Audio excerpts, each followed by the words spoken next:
Hello everyone, welcome back to my channel. आज हम जिस टॉपिक पे करने वाले हैं बात, वो है हमारा हिंदी साहित्य। इससे पहले मैं एक वीडियो बना चुकी हूँ जिसमें मैंने हिंदी भाषा का विकास और उससे रिलेटेड टॉपिक्स जो भी हैं उनका डिटेल में बताया हुआ है, तो वो आप जा कर के वहाँ पर उस वीडियो को चेक कर सकते हैं और उसे देख सकते हैं।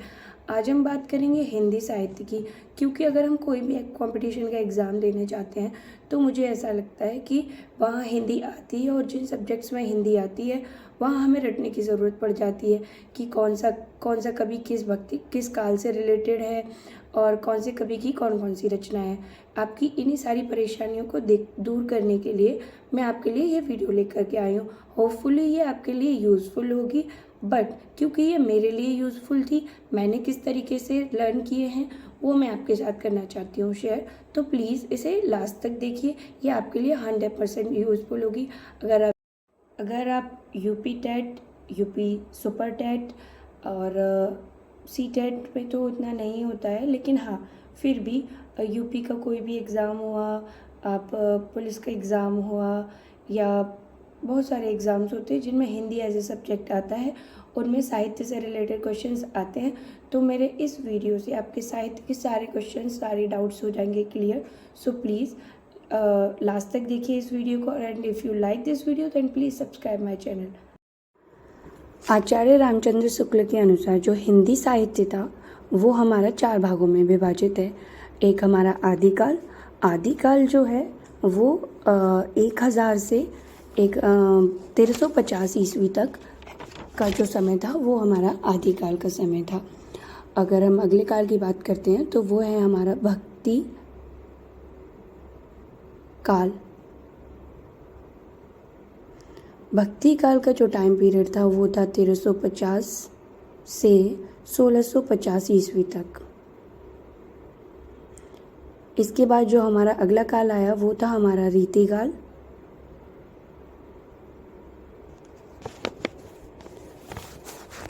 और जो हमारा रीतिकाल का समय है वो है 1650 से 1850 ईस्वी।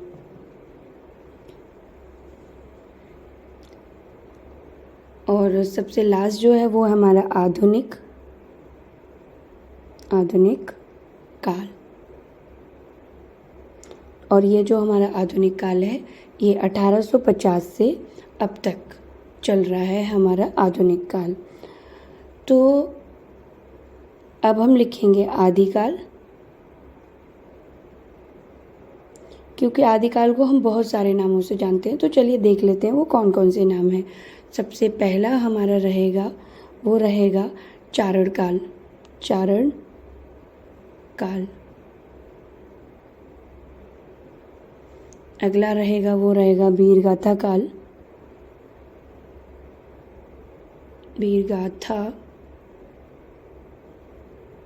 काल। इसके बाद है हमारा सिद्ध सामंत काल।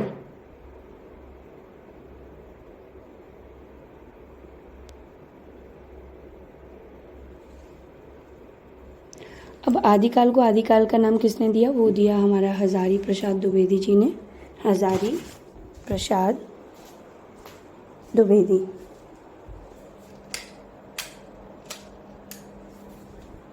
उसके बाद हम बात करेंगे कि जो चारण काल है, चारण काल को चारण काल का नाम किसने दिया? वो नाम दिया राम कुमार वर्मा जी ने। किसने नाम दिया?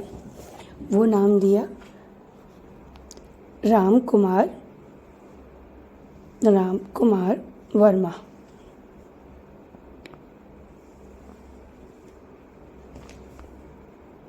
वीरगाथा काल का नाम दिया था रामचंद्र शुक्ल ने। रामचंद्र शुक्ल। और अगर हम बात करते हैं सिद्ध सामंत काल की, तो इनको तो नाम दिया था राहुल संस्कृतायन ने।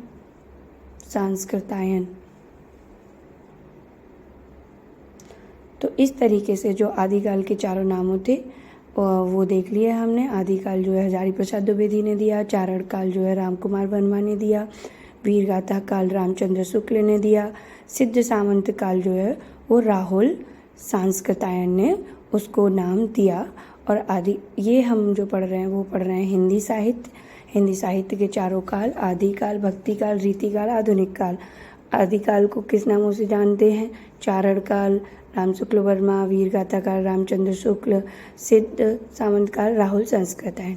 अब हम इसके बाद बात करेंगे कि आदिकाल के कवियों को कैसे याद किया जाए। तो उसकी एक ट्रिक है, वो ट्रिक है अमीर चंद विद्या नाले में जागिरी। नाले में जागिरी। अब ये हो गई हमारी ट्रिक कि आदिकाल के जो कवि हैं उनको हम कैसे याद रखें। अमीर से हो गए अमीर खुसरो, अमीर खुसरो। उसके बाद चंद से हो गए चंद्रवरदाई। फिर आते हैं हमारे विद्यापति जी, विद्यापति।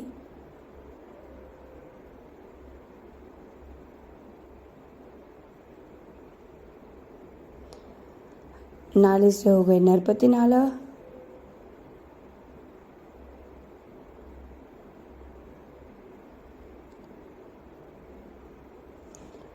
और जागिरी से हो गया जगनिक।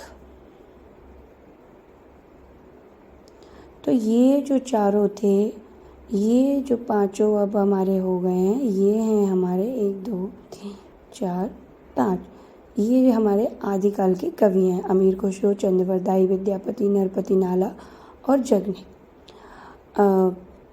जो सबसे पहले हम जिनकी बात करेंगे वो हैं हमारे अमीर खुसरो। अमीर खुसरो की जो रचनाएं थी, अगर हम उनकी बात करें तो हम उन्हें कैसे याद रख सकते हैं। अमीर खुसरो की रचनाएं की रचना याद करने से पहले हम थोड़ा सा अमीर खुसरो के बारे में जान लेते हैं। वो कहाँ से थे, किसके दरबार में थे, ये सब चीज़ें देखते हुए मैं आपको रचना थोड़ी देर में कराती हूँ। पहले मैं वो कहाँ से थे ये सब थोड़ा थोड़ा उनका डिटेल में जान लेते हैं। तो सबसे पहले तो अमीर खुसरो जो थे वो, उनका जन्म पटियाली कासगंज में हुआ था। पटियाली कासगंज। अब अगला क्वेश्चन ये बनता है कि जो अमीर खुसरो थे वो किसके दरबार में काम करते थे, या प्रमुख दरबारी किसके शासनकाल में थे, ऐसे करके क्वेश्चन आपसे पूछा जाएगा। तो उसका आंसर है, जो प्रमुख दरबारी हुआ करते थे वो थे अलाउद्दीन खिलजी के यहाँ पे। तो हम इसको कर लेंगे मेंशन कि जो प्रमुख दरबारी थे अमीर खुसरो जी, वो किसके यहाँ पे थे, वो थे अलाउद्दीन खिलजी के यहाँ पे। तो मैं लिख लेती हूँ प्रमुख दरबारी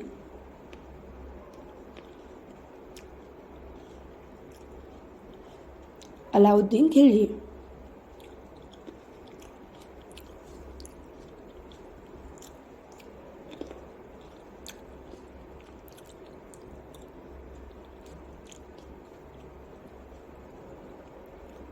अब इन्होंने किसका आविष्कार किया, क्योंकि हम पढ़ रहे हैं किसके बारे में, अमीर खुसरो के बारे में।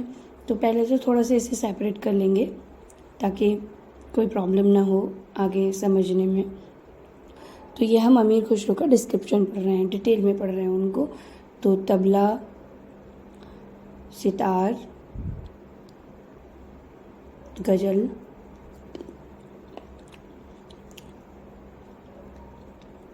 का आविष्कार किया अमीर खुसरो जी ने। मुकरी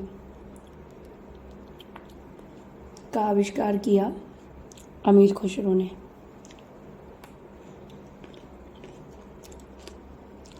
अमीर खुसरो को तोताए हिंद भी जाना जाता था। तोता ए हिंद।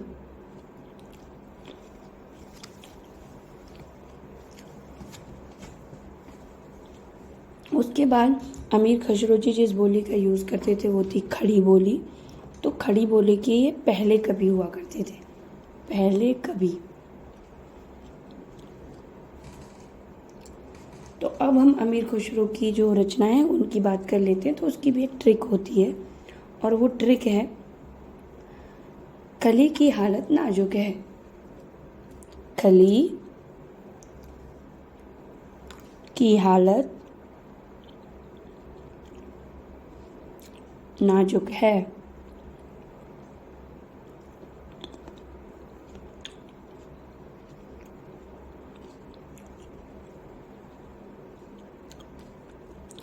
अब रचनाएं लिखने से पहले मैं 2 रचनाएं और लिख देती हूँ। वो हैं पहेलिया और आशिका।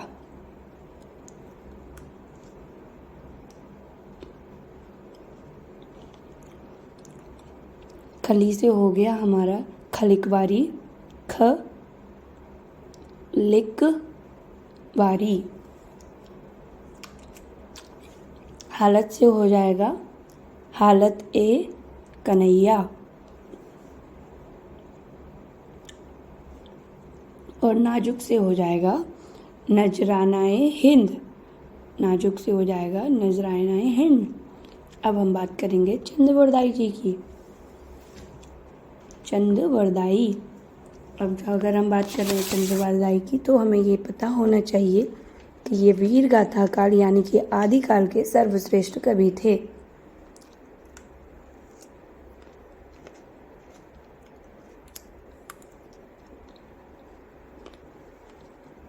सर्वश्रेष्ठ कवि।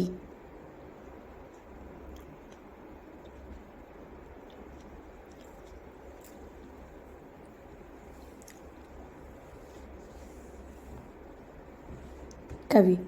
और चंद्रवरदाई जी की जो रचना थी वो है पृथ्वीराज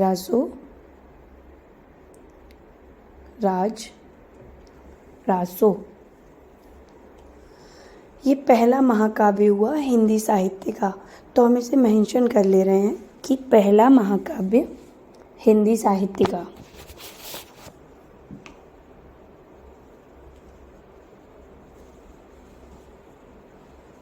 हिंदी साहित्य का।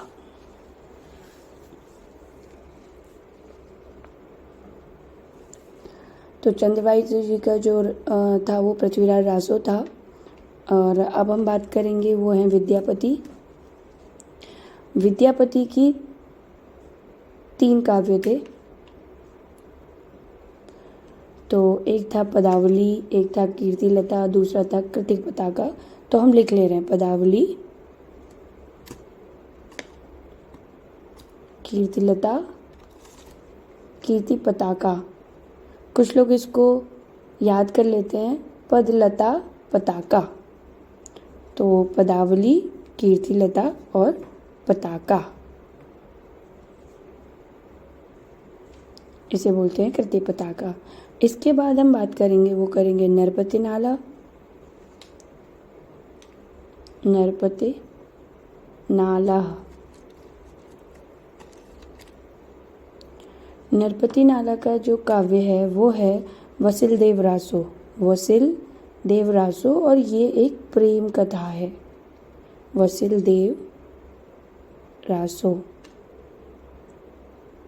तो आपसे कब प्रश्न में पूछा जा सकता है कि वसिल देव रासो किससे संबंधित है, तो आपका ऑप्शन होगा प्रेम से संबंधित है। ये एक प्रेम कथा का वर्णन है।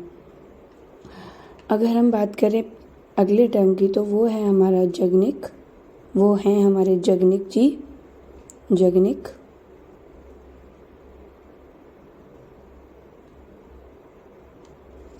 जगनिक का जो महाकाव्य था वो था हमारा परमाल रासो।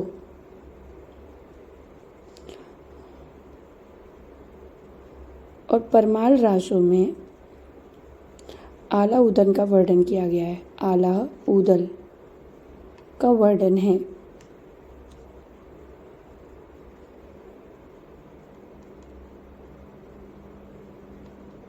और इस तरीके से हमने आदिकाल के 5 कवियों के बारे में पढ़ लिया। पहले अमीर खुसरो, फिर चंद्रवरदाई, फिर विद्यापति, नरपति नाला और जगनिक। और हमने इनकी रचनाएं भी पढ़ ली, कौन से कवि की कौन कौन सी रचनाएं। तो इस तरीके से हमारा आदिकाल जो है वो हो जाता है समाप्त, यानी कि हमने इसे कर लिया कंप्लीट। अब हम बात करेंगे भक्ति काल की। तो